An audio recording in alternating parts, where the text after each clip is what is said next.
ሰዎች የምንገኘው አሁን ኢትዮጵያ አዲስ አበባ ውስጥ ታላቅ ምስራች ጉት ተጠብቁት ከነበረው ከዲለን ፔጅ ጋር ነው። ዲለን how are you doing?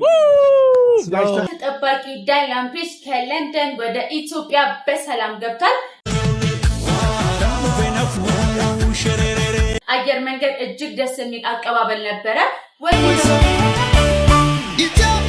ወዲህ በኩል ደግሞ የተነሳበት የስድብ መዓት በጆን ዳንኤል ላይ አስቃኛችኋለሁ። ሁሉም ኮሜንቶች ላይ አድና የሚሉ ኮሜንቶችና የደረሱበትን የስድብ መዓቶች እንቃኛለን። በሰፊው ግን የዛሬ ዳሳችን የሚሆነው ዳይላን ፔጅ ከለንደን ወደ ኢትዮጵያ ሲገባ ምን አይነት አቀባበል ተደረገለት የሚለውን የማስቃኛችሁ ነው የሚሆነው። ሰላምና ጤና በያላችሁበት ዓለም ዳርቻ ይድረሳችሁ።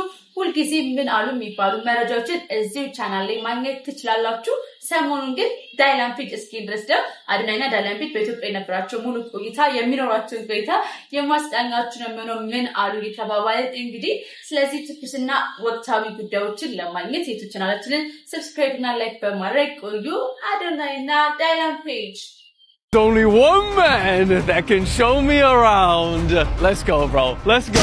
Guys, it is time to begin our biggest video ever. For the next ዳይላን ፔጅ እዚህ ሀገር መምጣቱ በርካታ ነገሮችን ይስብልን ይመጣል ብዬ ተስፋ አደርጋለሁ። ምክንያቱም እንግዲህ ያላችሁ ተቀጭን ታረጋቸው ነገሮች ላይ ይችላሉ።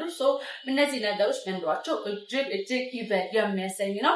ሰዎች ይሄ ነገር ብዙ ሲወራበት ያልሰማሁት ጉዳይ ነው። አዶናይና ኬኤስአይ መገናኘታቸው ትልቅ ነገር ያውላችሁ። ዲለን ማግኘቱ ወደ ኢትዮጵያ መምጣቱ በጣም ትልቅ ነገር ነው። ከዛ በተጨማሪ አዶናይ ኬኤስአይን ማወቁ፣ ከዛ ኬኤስአይ አዶናይን እንደ ኢንፍሉዌንሰር አዌር መሆኑ ማለት ነው ለሱ ለኬዮ በጣም የሚጠቅመው ነገር። ኬኤስአይ ማለት ከሜሲ ጋር ሎሱት ወይም ደግሞ የፍርድ ቤት ክርክር ላይ ያለ ሰው ነው። በፕራይም በመጠጡ ምክንያት ማለት ነው። ሜሲ እኔን ይመስላል ብሎ ኬኤስአይ እና ሎገን ፖል ኬኤስአይ ከሶት ማለት ነው። ከዛ ደግሞ ኬኤስአይ ብሪቲሽ ጎት ታለንት ላይ ዳኛ የነበረ ሰው ነው። አዶናይ ኬኤስአይ ጋር መሆኑን ይሄ በጣም እንደ ትንሽ ነገር መውሰድ ሳይሆን እንደ ኮንተንት ክሬተር ኬኤስአይ ሳይድሜን ግሩፕ አለ። እንደ ይሄ የዓለም ኢንተርናሽናል ኮንተንት ይሰራሉ። የሆነ ግሩፕ ከዚህ የሆነ ሰው ከንትን ጠርቶ እና አዶናይን ይኸውላችሁ የሆነ ኢንፍሉዌንሰር አለ ወይም ደግሞ ሂዘፋኖፊ ብሎ አይደለም የሚያገኘው ዲለን ያስተዋወቃቸው እና አሁን ሂዝ አዌር ከኢትዮጵያ ኮንተንት ክሬተር ቢጠይቅ ኦብቪየስሊ የሚያስበው ስለ አዶናይ ነው። ሶ ኢንተርናሽናል ኮንተንት የሚሰራ ከሆነ ከየሀገሩ ኮንተንት ክሬተሮችን የሚሰበስበው አይደል? ሚስተር ቢት ሲሰራ እሱ ሲሰራ is going to be fully aware of አዶናይ። ከዛ በኋላ አዶናይ ነው የሚጠራው። this means a lot to ደግሞ ሰዎች እዚህ ቪዲዮ ላይ የኬኤስአይ እና የዲለን ቪዲዮ ማለት ነው አዶናይ ነው ያነሳቸው። ካላስተዋላችሁ እንደምትመለከቱት ሪፍሌክሽኑ እዚህ ላይ ታያላችሁ። ብቻ I'm very happy for him። ከዛ ቪው ተመልሷል። So interested ሆኖ ነው የሚጠብቁ። I'm so excited to be here. How is it? Man, it's so good. Look at this, bro. What amazing. A day to be greeted by. It's amazing. We look forward to you having to the city. Yes. We look forward to having you. Yes, how do you feel? What do you expect from the city? ሌላኛው ጉዳያችን የሚሆነው ደግሞ እንግዲህ ጆን ዳንኤል ሀገር አማን ብሎ ይሄንን ቪዲዮ ይለቀዋል። ህዝብ የሰጠውን ኮሜንት እኔ ላሳያችሁና እናንተም በቃ አዶናይ is great teacher አዶናይ አስተማረ አመስግነው። አዶናይ ጸጉር ቲቸር ፍቅርም ቅብጠትም ከአዶና ከጃኒ ነው የሚያምር። አዶኒ ታንክስ ምንም የማያምረኝስ ነገር አዶናይ ጸጉር ቲቸር ምንም ነገር የማያምርብ ለምንድን ነው? እኔ ብቻ ነኝ ውሸት እንደሆነ የሚሰማኝ። አዶናይ ታንክስ አዶናይ is the best coach ever አዶናይ ታንክስ ውሸት ቀጥላል። እድሜ ለአዱ ሰው ለማናድርም ቢሆን አደረግከው ማለት በቃ አዶናይ አስተማረ አመስግነው። አዶናይ is a good teacher በቃ ማለት እድሜ ለአዶናይ ለውጥም አለ። በጣም ተመስገን እድሜ ለአዶናይ። እሺ የማን አካውንት ነው?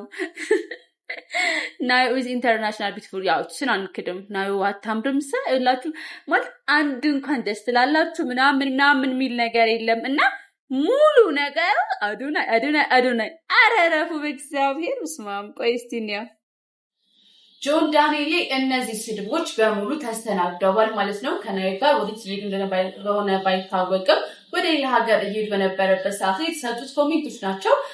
ሌሎች ጉዳዮች እንግዲህ ተካተልኩኝ የማደርሳችሁ ነው የሚሆነው። የጆን ዳንኤልና የአዶናይ ጸጋዎችም አሁንም መረጃ አላገኙም ወይም እልባት አላገኙም። ጉዳዩን እንግዲህኛ ምን አሉ እያልን ከዚህ ከማህበራዊ ሚዲያችን ላይ እናሰራጫችኋለን ማለት ነው። እናንተ ምን ተሰማችሁ? ዲላን ፔጅ ኢትዮጵያ ላይ በመምጣቱ ምን አዲስ ነገሮች ይኖራሉ የሚለውን ሀሳብ አስተካክሉ ኮሜንት ላይ አስቀምጡልን። እንዲሁም ደግሞ የጆን ዳንኤልና የአዶናይ ጉዳይ መረጃው መጨረሻው ምን ይሆናል የሚለውን ግምታችሁን በማስቀመጥ ከኛ ጋር ያላችሁን ቆይታ ማጠናከር ትችላላችሁ። ስለ ቤተሰባዊነታችሁና ስለ አብሮነታችሁ ግን እጅግ እየተሰገንኩኝ ለዛሬ ነበረን ፕሮግራም እዚህ ጋር አበቃለሁ። ቀጣይ ደግሞ ዳይላን ፔጅ ኢትዮጵያ ውስጥ የሚያደርጋችሁን ነገሮች አደርሳችኋለሁ ማለት ነው። አብራችን ቆዩ። መልካም